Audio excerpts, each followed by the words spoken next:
Hace unos días, un visitante a este caracol que canta el universo recorrió el lugar y conoció las diferentes construcciones que aquí se levantan: la pirámide, el aula, el taller de pintura, el temazcal.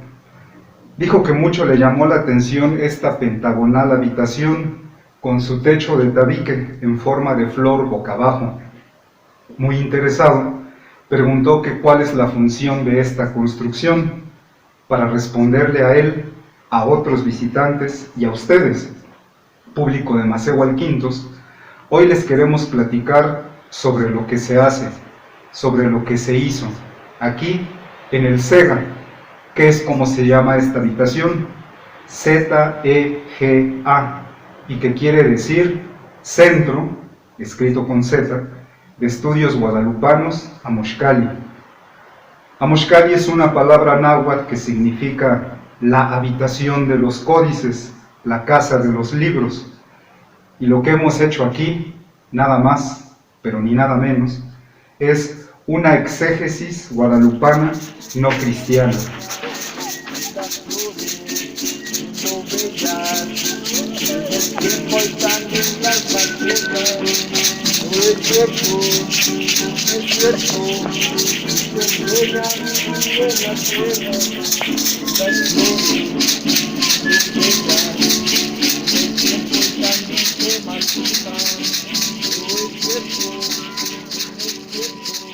Sí, así como suena, desde aquí, durante largos años, hemos estado preparando y elaborando una exégesis del guadalupanismo mexicano, pero fuera del pensamiento y la religión cristianos. Lo estamos explicando desde el pensamiento náhuatl, y para hacerlo partimos de las dos obras de arte que le dan sentido y sustento: la imagen que se encuentra en la Basílica de Guadalupe, la cual fue pintada por el pintor nahua Marco Zipac, alumno de Fray Pedro de Gante, con técnica europea, pero organizada a la manera de los códices. La historia de las apariciones guadalupanas al indígena Juan Diego, escrita en el alfabeto latino, pero en lengua náhuatl, por uno de los alumnos de Fray Bernardino de Sahagún, y conocida comúnmente como Nican Mopohua. Ambas obras, pintura y texto, fueron realizadas por indígenas nahuas a mediados del siglo XVI. Esta interpretación del guadalupanismo desde lo náhuatl viene a simbrar los cimientos sobre los que se ha construido e impuesto por 500 años el catolicismo en México. Lo decimos seriamente, pues desde la cultura náhuatl ni la Virgen María se apareció, ni Juan Diego existió. Ambos son personajes literarios del Nican Mopohua, el cual no solo fue escrito en náhuatl, sino en el contexto del pensamiento y la religión de los antiguos nahuas, lo que le da la categoría de un texto sagrado, pues trata del encuentro del hombre nahua con la divinidad, encuentro que ocurre en Xochitlalpan, entre flores y cantos, in Xochitl, in Cuicat.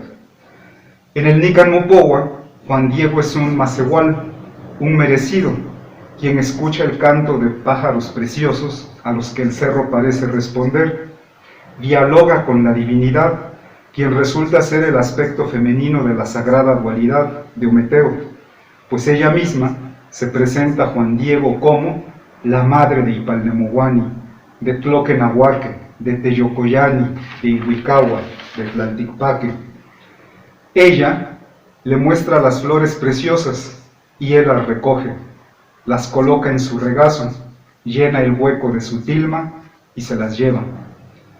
En la religión cristiana, en su evangelio, el personaje principal, el hombre que se encuentra y reencuentra con el Dios judío, es Jesús de Nazaret, y todo ocurre en Palestina, en el Medio Oriente, a miles de kilómetros de distancia de aquí.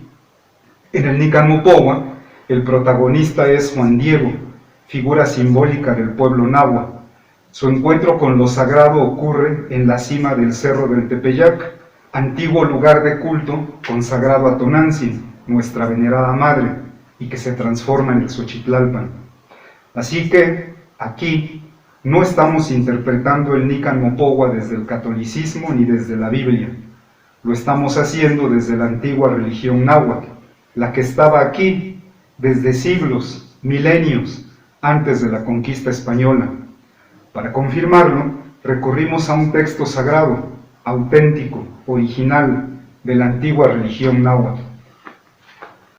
Este se encuentra en Cantares Mexicanos, publicado por la UNAM en 2011. También se le conoce como el Códice de la Poesía Náhuatl. Es una colección de cantares escritos en el siglo XVI por indígenas nahuas que ya habían aprendido a escribir en el sistema de escritura de los conquistadores españoles. Entre estos, hay un grupo de cantos cuyo tema es religioso. Pertenecen a la categoría de Teocuicatl, cantos sagrados. De estos los hay de dos clases: los que son puros, sin ninguna influencia del cristianismo, y los que ya están contaminados con interpolaciones cristianizantes, es decir, con palabras castellanas como Dios, Virgen María, Jesucristo, etc. El primero de los cantos se llama Cuicapeucayo, y no hay en él ninguna influencia cristiana. En este Cuicapeucayo, el origen del canto, el protagonista es un cuicani, un cantor de cantos sagrados, un auténtico sabio náhuatl, quien escucha el canto de preciosos pájaros como el tzinitzcán y el centzontle, a los que el cerro parece responder, y penetra al Xochitlalpan, al mundo sagrado de los nahuas. Una vez ahí, se le presenta el Quetzalhuitzitziltzin, el colibrí precioso, como una divinidad, y le pregunta al cantor que qué es lo que busca. El cuicani, sin titubear, le responde con otra pregunta: ¿dónde están las bellas, las fragantes flores, las que nos alegran? El colibrí precioso se las muestra y le pide que las corte, y el cantor las coloca en su regazo, con ellas llena el hueco de su tilma y las lleva. Se las lleva a los nobles, para que con ellas alaben a Tloquenahuaque, a Tlalticpaque. Luego entonces, es el Nican Mopogua un texto sagrado con interpolaciones cristianas, y si le quitamos esas interpolaciones, lo que nos queda es un Teocuicatl, un canto sagrado de la religión náhuatl que no se sustenta en la Biblia, con la que nada tiene que ver, sino en el Cuicapeucayo, el cual, por cierto, cantamos en la cima del Cerro del Tepeyac el pasado 22 de diciembre. En cuanto a la pintura guadalupana, su autor obró como un tlacuilo, que pinta palabras y escribe con pinturas, pues compuso su obra a la manera de la página de un códice, de tal manera que dispuso la palabra, concepto, símbolo más profundo del pensamiento náhuatl en el centro de su obra, un nahuiolin. Un quincunce, 4 puntos unidos por un centro, una pequeña flor de 4 pétalos, la cual encierra toda la cosmovisión náhuatl, los 4 rumbos del universo, el arriba, el abajo y el centro. En el nahuiolin se encuentran los antiguos mitos nahuas acerca del origen del mundo y el hombre sobre la tierra. Dicen estos mitos que esta que estamos viviendo es la quinta era, que antes de esta hubo otras 4, que cada una duró muchos, muchos años y que al final fueron destruidas.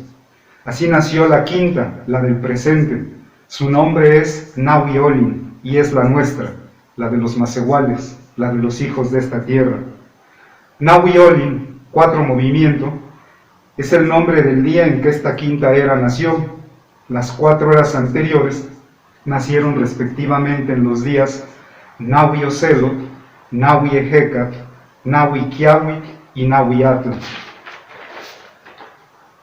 Una vez establecido el quinto sol, Quetzalcóatl y demás dioses se reunieron para ver cómo le iban a hacer para crear a los macehuales, a los merecidos, y de qué los iban a alimentar, y ahí hace su aparición el maíz.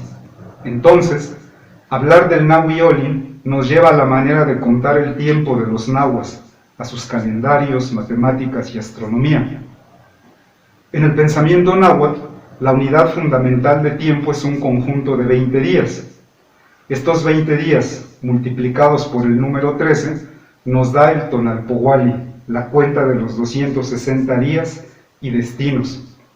El Nahuiyoli nos lleva también al ciclo de los 52 años, el Xiupohualli, con el que se mide el paso de los años, con sus 4 grupos de 13 años, orientados a su respectivo rumbo del mundo, y simbolizados por 4 de los 20 días, Acat, el oriente, Tecpat, el norte, Cali, el poniente, y Tochtli, el sur. Además, cada uno de los 20 días tiene un subpatrón o patrona, una divinidad masculina o femenina, que rige y manda en su respectivo día, con lo que aparece en todo su esplendor el panteón náhuatl. Y para sustentarlo, recurrimos a una obra pictórica original de la religión náhuatl, el Códice Borgia, nuestro códice, pintado hace más de 500 años aquí, en la Mixteca poblana, y cuyo original se encuentra en el Vaticano. Aquí conocemos el camino de este libro sagrado, del Teoamochtli, escrito en el sistema de escritura náhuatl, el de las palabras pintadas. Durante años lo hemos aprendido y estudiado, y al recorrer sus páginas vamos encontrando y reencontrando el pensamiento y la religión de nuestros antepasados. Es así como desde aquí miramos la pintura guadalupana, miramos un Nahuiyoli, sus cerros floridos dibujados en la túnica, el sol, la luna, las estrellas, el niño águila con sus manos realizando el atlachinoli, pero de toda la pintura basta con la pequeña flor de 4 pétalos para reconstruir a Tonantzin Guadalupe desde lo náhuatl, con flores y cantos. En resumen, estamos diciendo que la pintura guadalupana no es una obra inspirada por el Espíritu Santo, y que el Nican Mopogua no es una revelación que refiere a la fundación espiritual de la Iglesia Católica en México, sino que ambas, pintura y texto, nos pertenecen al pueblo náhuatl. Y es esta exégesis no cristiana, sí náhuatl, que ha ido tomando forma aquí, en esta pentagonal habitación, en donde llevamos a cabo la lectura y el análisis de textos que se refieren a diferentes aspectos de la cultura náhuatl, historia, arte, religión, etc. También aquí hemos hablado y escuchado a estudiantes y maestros universitarios, de licenciatura y posgrado, de historia, antropología, etnología, sociología, acompañados de un buen tabaco y aromático café zapatista. Y este trabajo, en su conjunto, es la aportación a nuestro municipio de Huitziltepec, a la Mixteca poblana, a nuestro país que es México, y al mundo que este Centro de Estudios Guadalupanos Amoxcali hace, deshace. Pues, gracias por el oído atento y nos vemos en el espejo. No, nos vemos hasta la próxima. Gracias.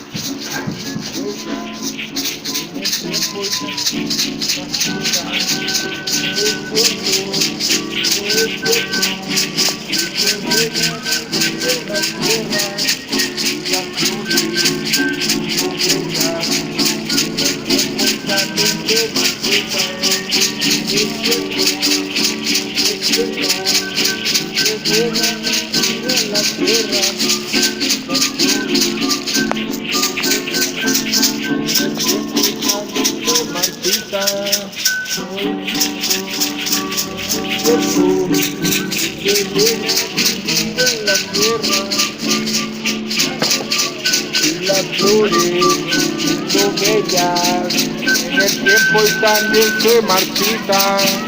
No es cierto, no es cierto. Usted viene a vivir en la tierra.